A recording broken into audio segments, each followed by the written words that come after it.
Hi guys! It's back to school again!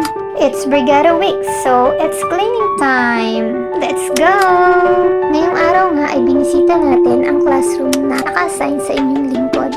At pinuntahan na rin po tayo ng dati nitong tagapag-alaga na si Ma'am Jen at nagbigay ng munting suggestion ganun din ng billing para sa classroom. At ayan nga, sinimulan na po nating paglilinis, pag-aayos ng mga lamesa at silya. Ayan.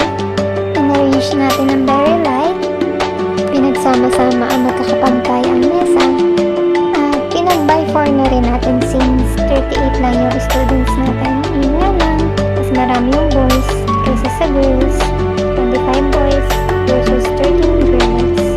Kaya good luck to me. At ayan, nagulis na rin tayo ng very light sa mga iba-ilalim, habang nag-aano tayo ng mga kasama at makakatulong. Ang tanong, may darating kaya?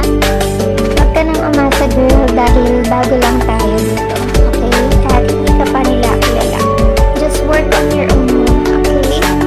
After nga natin maglinis ng very light, ay may estudyante nag-chat na nandito na daw siya sa school para magbrigada. So siya na nga po yung pinagbuhat natin na mabibigat na gamit gaya ng lamesa at pinagtanggal ng electric fan.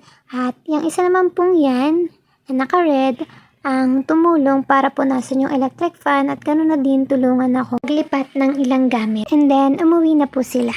Thank you sa inyo! Ang inyong lingkod naman po ay nagtuloy sa paglilinis. Ayan, punas-punas ng bintana. Pero dyan lang po talaga sa labas. Hindi ko na po tinuloy. Dahil may bukas pa naman po.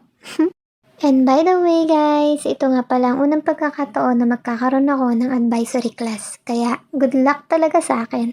Bye guys! See you on my next vlog!